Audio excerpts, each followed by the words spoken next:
leka niður eins og smjör, að þá myndu þegnar Pálúbíu misskilja og telja að sá góði einræðisherra Sammi hafi sjálfur tekið ákvörðun einhliða afvopnun og bera hann á gullstóla eins og hetju. En á seinni stigum þá komst hann að þeirri niðurstöðu, hvort sem hann gerði það sjálfur eða í samráði við sína ritstjóra, að þetta væri sennilega fullmikil kaldhæðni í blað sem að væri miðað fyrir boðskapurinn myndi misskiljast, þannig að þetta uppgjör yrði að eiga sér stað. Í lok bókarinnar kemur þó í ljós að leiðangurinn var árangurslaus því að þeir kveðja gormdýrið með vigtun en eru ekki fyrirbúnir að ganga á braut heldur en að það kemur í ljós að skepnan saknar þeirra og í loka myndinni situr hann bara á eintrjánungnum og slæst greinilega í för með þeim aftur til siðmenningarinnar. Gormdýrinu hefur gefist kostur á að snúa aftur í sitt náttúrulega umhverfi en dýrið sjálft tekur ákvörðunina að slást í för með mönnunum og gerast gæludýr, þannig að gæludýrahaldið verður þá með einhverjum hætti siðlegra og þá er henni boðlegt fyrir framhaldið af seríunni. Eftir þetta fer áhrifamáttur og mikilvægi gormdýrsins að aukast vegna þess að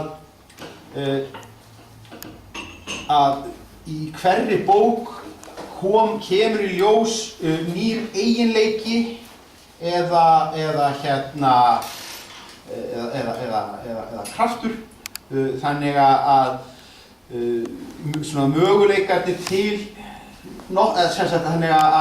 möguleikarnir til að nýta dýrið verða sífellt meiri eftir því sem frá líður og ofurkraftar þess aukast. Þannig að dýrið sem að í fyrstu hafði þessa haganlegu rófu sem var kannski hægt að nota til þess að gefa mönnum rækilega á kjafti, það nokkrum bókum síðar farið þegar það rennur á það æði farið að rífa upp járnrimla og annað slíkt. Enn síðar kemur í ljós eiginleiki þess til djúpköfunar og jafnvel að herma eftir beinni ræðu. Svals og valsmenn skiptast eilítið í tvo flokka í afstöðu sinni til gormdýrsins. Sjálfur ég í þeim flokki sem að grét þurrum tárum þegar það hvarf úr bókaflokknum. Mögulega, þetta hangir dálítið saman við það hvort að menn skilgreinir sig sem Franquin-menn eða hvort að menn hafi jafnvel meiri mætur á eftirmönnum hans, Fournier eða Tom Jerry. En svona, kannski vegna þess að ég mér er það tamar synda á móti straumnum í svona málum. Val mitt á pólitískri afstöðu, uppáhalds fótboltaliðum og svona, það taldi endurspeglar þessa eiginleika. Og það kannski aðeins svo auðvelt að vera Franquin-maður. Það dálítið eins og að finnast Sean Connery vera besti bóndinn. Það sem rökri afstafa en startar ekkert deilur við gagnrús.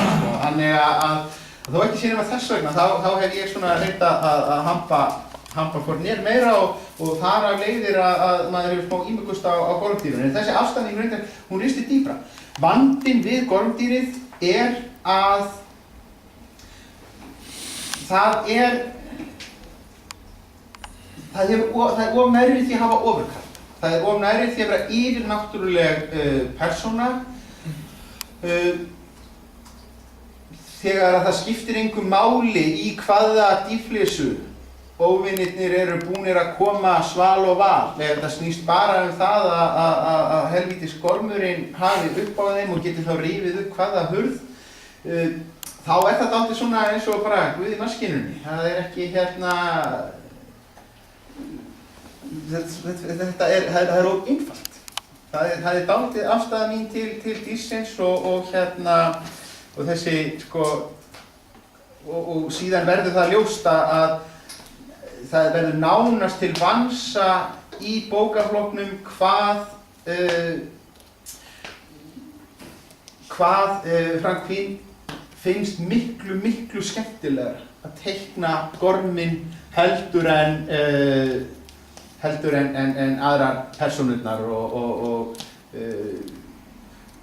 er farin að skrifa allt of langa hlíðarkafla inn í bókum sem að bara brjóta upp framvinduna bara vegna þess að honum finnst svo gaman að teikna þetta dýr.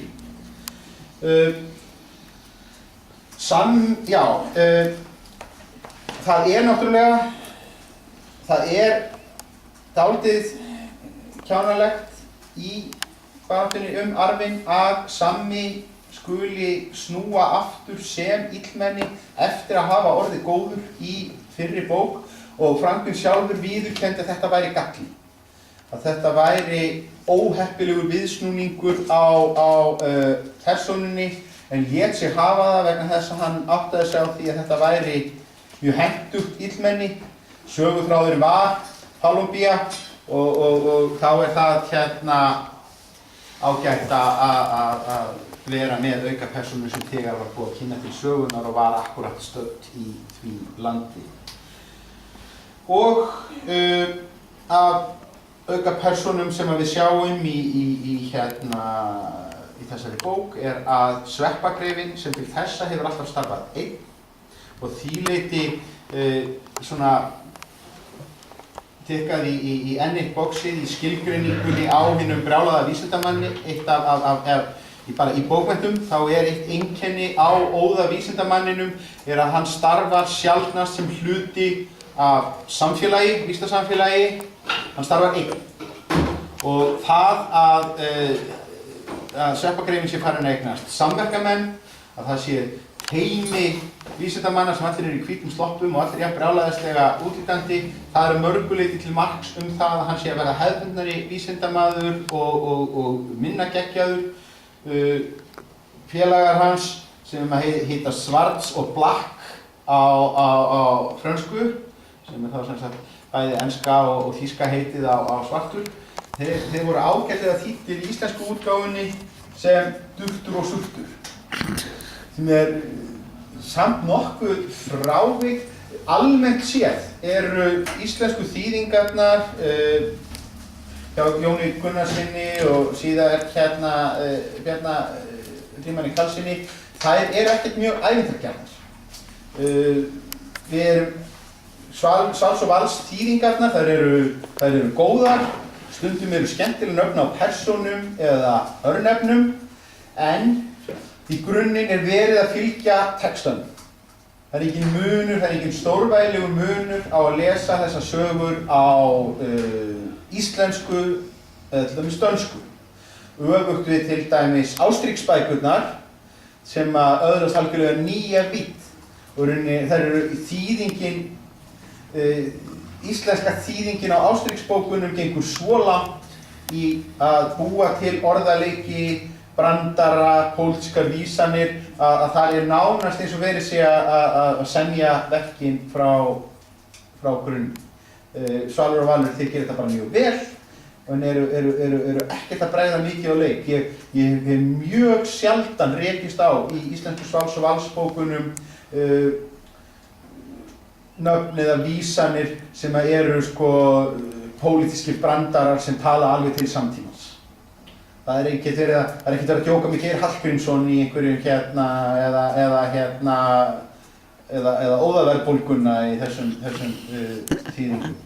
Og þú veist, sem að hefur bara kosti og galla, gerir þetta mörguleyti tímalösara.